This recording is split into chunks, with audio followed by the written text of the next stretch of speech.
And on the 7th trip around, we're told in the Bible, the mud brick wall collapsed and it fell outward and down to the base of the stone retaining wall.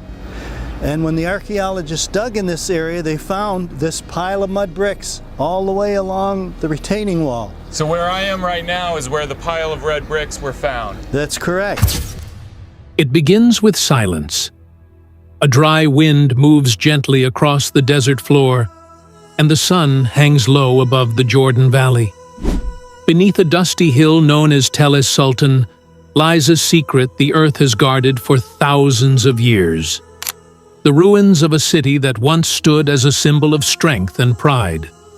That city is Jericho, the city of walls, the city of legends, the city that would not die.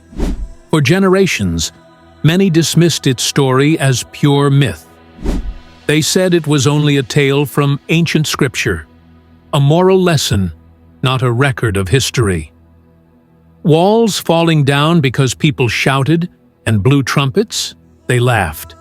That's not archaeology. That's superstition.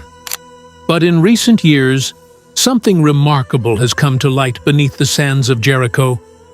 Archaeologists have uncovered evidence that is forcing both believers and skeptics to look again.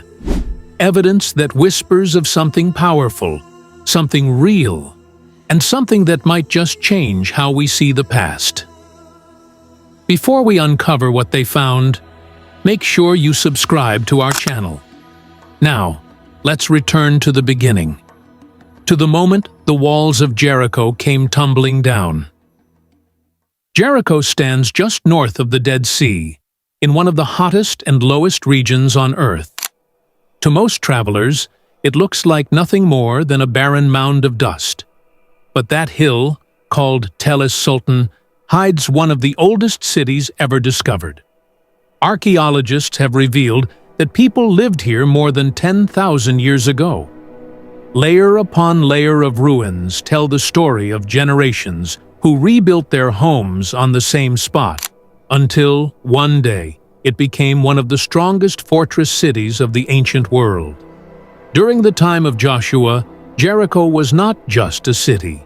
It was a military stronghold, protected by massive stone walls, watchtowers, and gates that stayed locked day and night. The Israelites, newly freed from Egypt, faced an impossible barrier. Between them and the land God had promised stood this great wall. And then came a command that made no sense at all.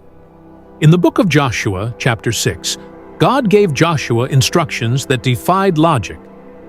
March around the city once each day for 6 days. On the 7th day, march around it 7 times. Then blow the trumpets and shout, and the wall will fall down flat.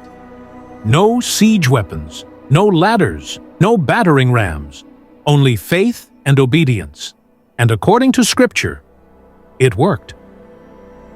For centuries, the story sounded impossible. But in the early 1900s, British archaeologist John Garstang began digging into the mound of Jericho, determined to find the truth hidden in the soil. What he discovered stunned the world. Garstang uncovered 2 great walls, one built of stone and another of thick mud bricks resting on top of it. Together, they formed one of the most impressive defensive systems of the Bronze Age. But as he looked closer at the ruins, he realized something extraordinary. The walls had not fallen inward, as they would have if enemy soldiers had attacked from the outside. They had fallen outward. The debris from the fallen walls had even formed a kind of natural ramp leading up into the city. Exactly as the Bible describes, the people went up into the city, every man straight before him. Garstang later wrote, "As to the main fact, there remains no doubt, the walls fell down flat." His discovery sparked excitement among believers and confusion among skeptics. But soon, questions arose. Could his dating be wrong? Had he found the right wall from the right period? The mystery was far from solved. In the 1950s, Another archaeologist, Kathleen Kenyon, returned to Jericho with newer techniques and sharper tools. Her team worked with extreme care, using modern methods of stratigraphy and pottery analysis. Her conclusion shocked many. Kenyon believed the walls Garstang had found belonged to a much earlier city, one destroyed around 1550 BC, hundreds of years before Joshua's time. According to her, Jericho was deserted during the period when the Israelites supposedly arrived. If she was right, that meant no walls, no battle, and no miracle. Her findings became the accepted version in most universities and textbooks. For decades, the fall of Jericho was treated as a moral legend, not an event of real history. But then, another archaeologist decided to look again, this time with fresh eyes. Dr. Bryant Wood, a specialist in ancient pottery and a respected field archaeologist, revisited Kenyon's work decades later. He carefully studied her excavation notes, drawings, and photographs. And what he found was astonishing. Kenyon had based her dating almost entirely on pottery, but Dr. Wood noticed something she had overlooked. The pottery she thought belonged to the 1500s BC actually matched examples from around 1400 BC, the exact time the Bible places Joshua's conquest. If Dr. Wood was correct, then Garstang's original conclusion suddenly made sense. The city had fallen right when Scripture said it did. But that wasn't the only evidence.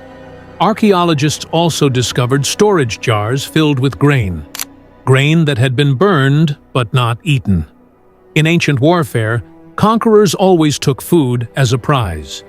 Yet here, the grain had been left behind, sealed in ash and fire.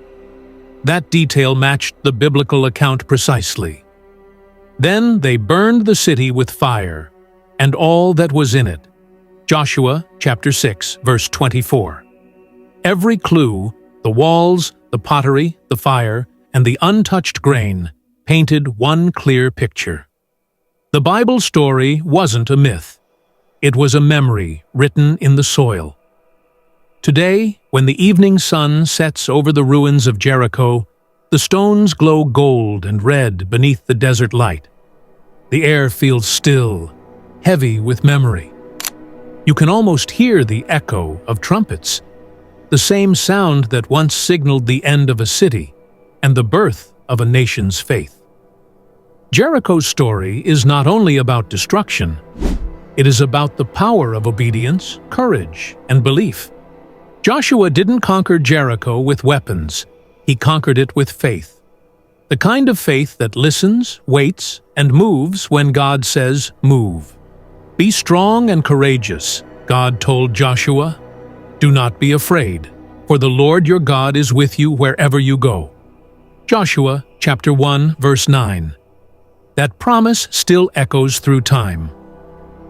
So what truly happened at Jericho? A strong city with double walls, a sudden collapse that pushed them outward, a fire that consumed everything, and jars of grain left untouched, frozen in time.